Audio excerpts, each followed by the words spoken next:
আপনাদের মাধ্যমে প্রিয় দেশবাসীর কাছে আমাদের আহ্বান, অনুরোধ, আমাদের বিপদ ঘাড়ে নিয়েও আমরা চেষ্টা করেছি পুরা সময় জুড়ে দেশবাসীর বিপদে পাশে থাকার।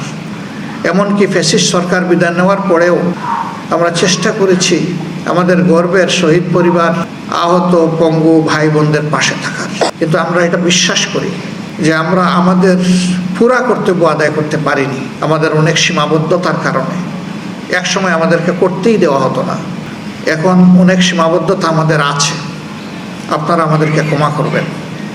আমাদের কোনো আচরণে, কোনো পারফরমেন্সে আপনারা কষ্ট পেয়ে থাকলে আমাদেরকে ক্ষমা করে দেবেন। যখন যেভাবে হোক, মানুষ আমরা কেউ ভুলের ঊর্ধ্বে না, দল হিসাবে আমরা দাবি করি না যে আমরা ভুলের ঊর্ধ্বে।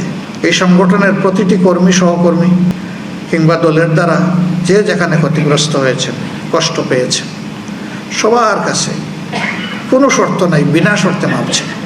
আপনারা আমাদেরকে ক্ষমা করে দেবেন।